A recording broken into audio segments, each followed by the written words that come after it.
दोस्तों नमस्कार, आप सभी का आपके अपने यूट्यूब चैनल के आर एग्जाम वॉरियर में आप सभी का स्वागत और अभिनंदन। साथियों, काफ़ी दिनों से विद्यार्थी मांग कर रहे थे कि सामाजिक विज्ञान की कट ऑफ के बारे में आप बात करें वर्गीकरण आने के बाद। तो देखिए, आपका जो विस्तृत वर्गीकरण है वो आ गया है, तो उसके बाद अपन अब बात करेंगे कि आपकी कट ऑफ क्या रह सकती है। आप वीडियो में अंत तक ज़रूर बने रहिएगा। और जो मैं कट ऑफ बता रहा हूँ यह किन परिस्थितियों में रह सकती है, इन सब के ऊपर अपन बात करेंगे। बाकी देखिए, आरपीएससी के एग्ज़ाम में कट ऑफ में कभी भी जो आइडिया होता है उसके लगभग आसपास ही रहती है, इतना आउटफेयर नहीं होता है। तो इसलिए आप विश्वास रखें, चतुर्थ श्रेणी की तरह नहीं होगा। बाकी चतुर्थ श्रेणी का मामला वही जाने।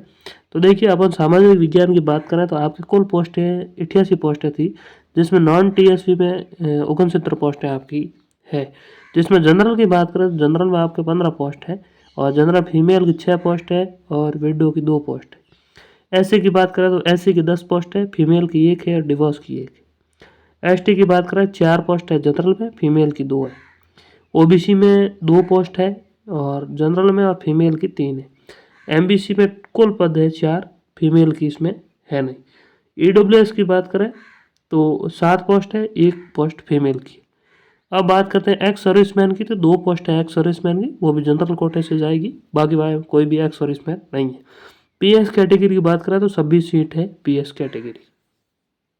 तो अब अपन बात करते हैं, इससे पहले जो भर्ती हुई थी संस्कृत विभाग की, उसमें भी लगभग इसके समान ही पोस्ट थी। तो पहले उसकी बात कर लेते हैं। तो उस अपन पहले पुरानी वाली जो हुई थी उसकी बात करें तो इसमें आप देखेंगे कि जनरल की 18 पोस्ट थी, और जनरल फीमेल की 7 पोस्ट थी, और विडो की 2 थी।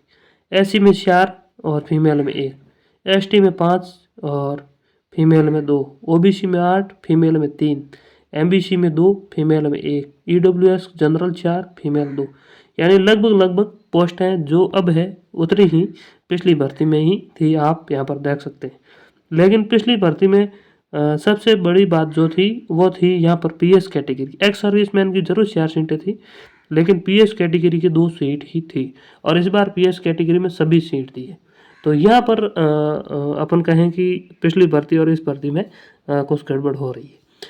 लेकिन अपन देखें, अगर ये पीएस कैटेगरी की जो सीटें हैं 26 की जगह अपन मान सकते हैं कि 15 विद्यार्थी आ सकते हैं, क्योंकि इनका भी क्राइटेरिया है 40% का है, और इनमें भी अलग अलग कैटेगरी में अलग अलग सीटें होती हैं।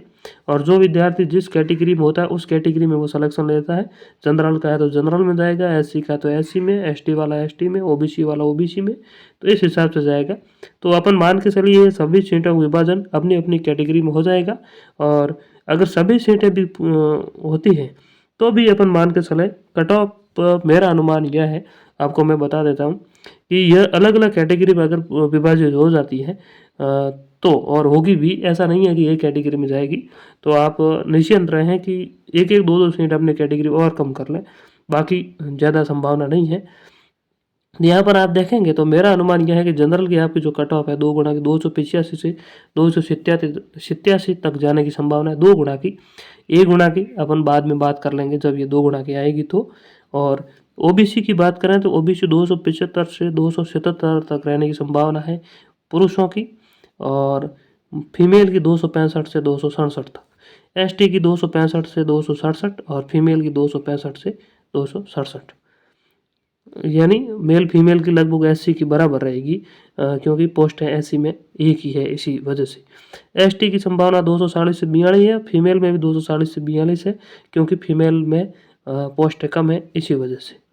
एमबीसी की बात करें तो 268 से 270 तक रहने की संभावना है, और फीमेल की भी वही रहने की संभावना है, क्योंकि फीमेल की पोस्ट है नहीं। तो फीमेल के विद्यार्थियों को अगर अच्छे अंक आए तो वे मेल कैटेगरी के क्राइटेरिया को कवर कर सकते हैं।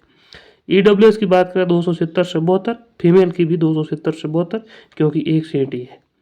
तो अगर एक सीट है तो आप समझ सकते हैं कि पुरुषों के बराबर ही रहने की संभावना है। एक्स सर्विसमैन की बात करें तो एक्स सर्विसमैन की जनरल कैटेगरी में 185 के आसपास आराम से सिलेक्शन हो जाएगा। ओबीसी में 170-75 के आसपास एक्स सर्विसमैन के विद्यार्थियों का आराम से सिलेक्शन हो जाएगा। पीएस कैटेगरी में बात करें तो पीएस कैटेगरी में बी और एलवी जो कैटेगरी होती है उसमें 155 के आसपास संभावना है कि सिलेक्शन हो जाएगा, और एलडी सीपी वाले जो है इनका 195 से 200 तक कट ऑफ रहने की संभावना है। तो ये आपकी कट ऑफ रहने की संभावना है 2 गुना में। ये आपकी कट ऑफ लगभग इतनी ही रहेगी और यहाँ तक आप है तो आसपास रहिए। बाकी देखिए, आप सेकंड ग्रेड की ही तैयारी पहले कर रहे तो अभी भी आप लगे रहिएगा। आने वाले भर्ती 400 पदों पे है और काफ़ी अच्छी पोस्टें भी है और उस भर्ती में इतनी बैकलॉग वगैरह नहीं आएगी, क्योंकि इसमें तो पिछली भर्तियों में बैकलॉग रह गई थी और इसी वजह से ये आई है, क्योंकि उस भर्ती में पूरी नहीं हुई थी और इससे पहले वाली भर्ती सामाजिक विज्ञान वाली बड़ी भर्ती थी, इसी वजह से। तो आने वाली भर्ती में ऐसा कुछ भी नहीं होगा। ये सीटें इस भर्ती में सभी यूँ कहें कि भर दी जाएगी, तो आने वाले समय में बैकलॉग बहुत कम आने की संभावना है। तो आपको बहुत अच्छा मौका आने वाली भर्ती में भी मिलेगा, लेकिन आपको तैयारी नहीं छोड़नी है। इस भर्ती का जब तक फाइनल रिजल्ट नहीं आए तब तक आपको तैयारी नहीं छोड़नी है, जब फाइनल हो जाए।